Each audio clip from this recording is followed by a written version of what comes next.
Young and the Restless next week. Kane and Claire's fiery risk. Kane Ashby, Billy Flynn, and Victor are facing off. At the moment, Kane has kicked Billy Abbott, Jason Thompson, off of Team Rebellion because he said that Billy is too emotional about his vendetta against Victor. However, Kane may soon ratchet up his own personal agenda against Victor. By the end of this week, Kane will tell Amanda Sinclair, Miss Hale Morgan, that they're going to move forward with their original plan. The one to launch simultaneous attacks on every major company in town using that sketchy AI program. It's ironic since this past week, Victor was on the phone with somebody promising to take down Billy, Kane, and Jack Abbott, Peter Bergman, all at once. It sounds like they both have plans to launch attacks at the same time. But Victor may be the one who is blindsided by this. Young and the Restless spoilers. Kane calls a meeting. Kane has Amanda summon their team of co-conspirators. Phyllis Summers, Michelle Stafford, and Michael Baldwin, Christian Jules LeBlanc, show up along with Kane and Amanda all ready to get started. When Phyllis gets there, she's concerned about how Billy is going to react to Kane pushing him out of the plan because Billy wanted to be part of it. But Kane tells Phyllis, "Look, Billy Abbott's, Jason Thompson, going to be fine." Kane also says that Billy just had too much emotional baggage and he was a wild card, so he had to go. When Michael shows up to the meeting, he and Phyllis are bickering, which annoys Kane. Michael and Phyllis Summers hush it up and assure their new boss it's fine, they can get along. Michael in familiar territory on Young and the Restless. Kane then warns Michael that this plan is going to involve breaking some laws. However, Kane promises that none of them will get in trouble, none of them will be held accountable, and none of them will have dirty hands. His AI program makes it look like the hack and everything that happens is coming from within the targeted company, not as an external hack. Kane says, executing the plan won't be easy, but the payoff is going to be huge. Michael is surprised that fellow lawyer Amanda is on board with the criminality, but the lady lawyer says, sometimes you've got to work in gray areas for the greater good. After working for Victor for so long in the gray area, Michael assures everybody assembled that he knows how to bend the law.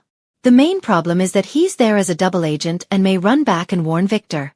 I'm hoping that Kane is planning to use Michael to funnel false information back to Victor.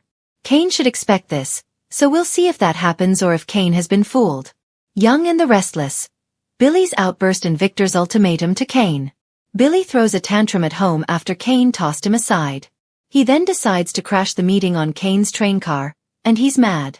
Billy is yelling that Kane pushed him out, but then kept Phyllis as part of the team, which is totally outrageous to him. Billy says that Kane doesn't know what he's doing. Next week, the co-conspirators are gone from the train car, and Victor shows up there and asks Kane, "Are you in or are you out?" Victor has some kind of offer for Kane. It may be a new one, or it may be the old one where Victor is threatening to release the info where he alleges that Colin Atkinson, Tristan Rogers, conned that lady out of the inheritance that was the original seed money for Arabesque.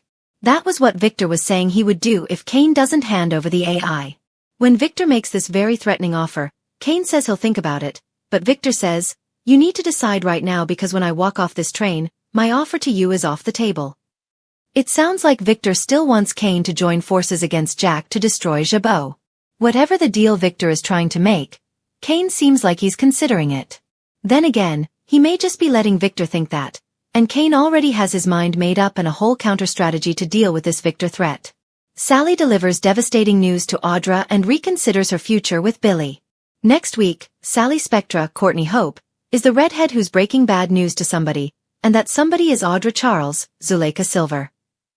If you remember, Billy told Sally that Jack pulled the funding that killed Abbott.com, but then Diane Jenkins, Susan Walters, and Jack told Sally the truth, that Billy told Jack, "Go ahead and take back the money."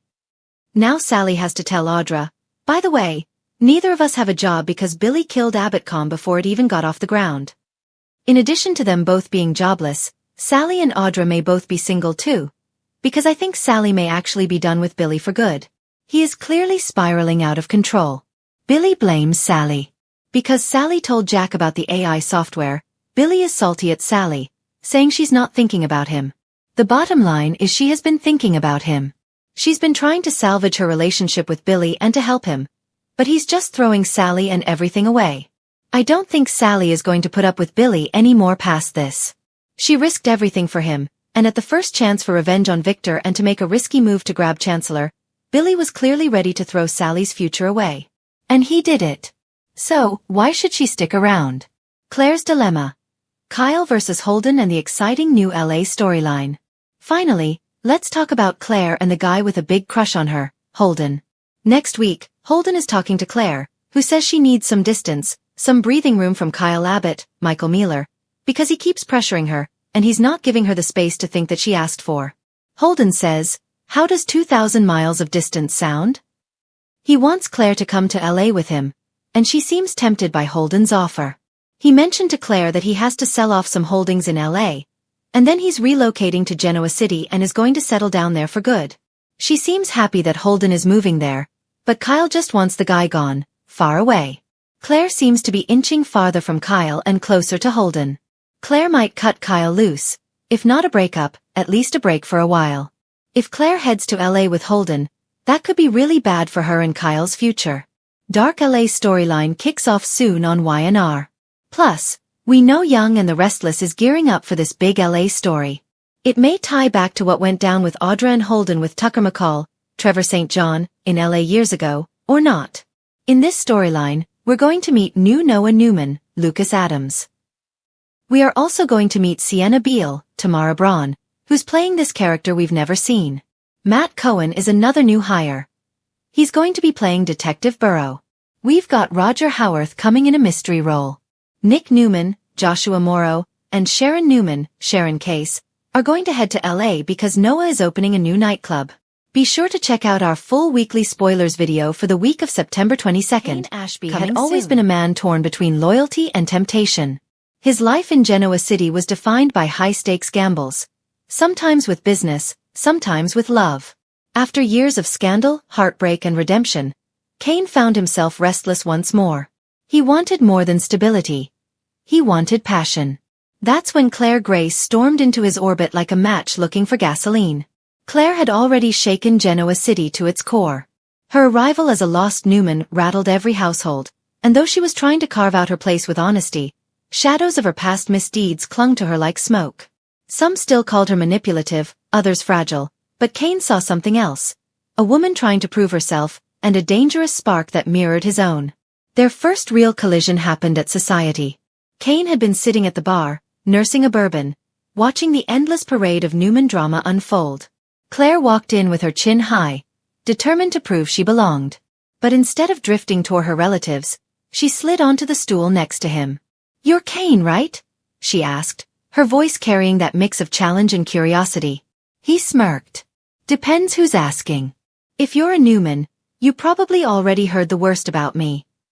Claire tilted her head. "And if I have? Maybe I like the ones who don't play it safe." That line alone lit the fuse. A dangerous chemistry. Kane knew better. He had children to think about, a reputation he was still patching up. Claire, with her connection to Jordan's schemes and her tangled Newman family ties, was the last woman he should pursue. But logic has never been the strongest shield against desire. Their encounters grew frequent. Sometimes accidental, sometimes not. Kane found himself intrigued by Claire's wit, her ability to spar with him word for word. She wasn't intimidated by his past. If anything, she seemed drawn to it. And Claire? For the first time, she met someone who didn't look at her like a project to fix or a liability to manage. With Kane, she felt raw, unfiltered, alive. It wasn't long before whispers spread through Genoa City. Nate overheard them laughing too closely at Crimson Lights. Elena spotted Kane brushing a strand of hair from Claire's cheek at Society. And Nikki Newman, ever the protective matriarch, issued a quiet but sharp warning to Claire. "Men like Kane Ashby will ruin you before you even know you're falling." Claire only smiled. "Maybe I don't mind the fall. The fiery risk." The turning point came during a late night at Chancellor Winters. Kane had slipped into the office under the guise of reviewing a proposal, only to find Claire already there. She was researching an investment opportunity, something tied to Newman but tempting to the Chancellors. Their conversation about business quickly turned into something far more dangerous. "You're playing with fire," Kane murmured as he leaned over her shoulder, the glow of the computer screen painting her features. Claire's eyes flickered to his, unwavering. "So are you. The question is, are you afraid of getting burned?" In that moment, restraint shattered. Their kiss was urgent, defiant, and it carried the weight of every risk they both had been avoiding. But with passion came consequences.